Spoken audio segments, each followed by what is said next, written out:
Début février, un internaute publie cette carte. En jaune, l'endroit où des bateaux militaires russes sont en exercice.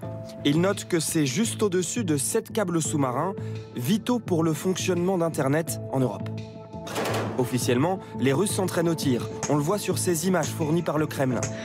Mais les Occidentaux les soupçonnent de faire du repérage pour peut-être, plus tard, couper les câbles.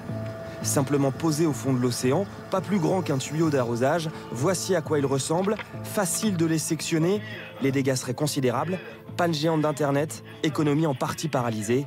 Depuis des années, la Russie aime manœuvrer là où ils sont nombreux. Effectivement, on l'a vu ici, au large de l'Irlande, dans cette zone de confluence. On l'a vu ici, au large des États-Unis.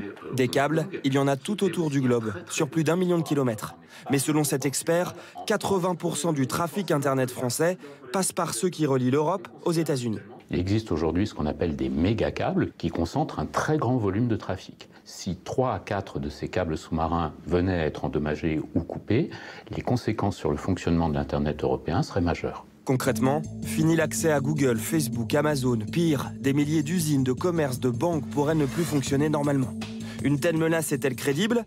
Oui, nous répond cette chercheuse, car la Russie pourrait ne pas subir les conséquences d'un tel sabotage. La Russie est en train de développer une volonté d'avoir un Internet souverain, c'est-à-dire un Internet qui serait déconnecté de l'Internet mondial et qui rendrait effectivement la coupure d'un câble, de plusieurs câbles sous-marins dans le monde, sans conséquence pour sa propre société, sa propre économie. Alors que faire en cas de coupure de câble? Il y a bien l'option de la connexion via satellite, se lancer par exemple par le patron de Tesla, Elon Musk.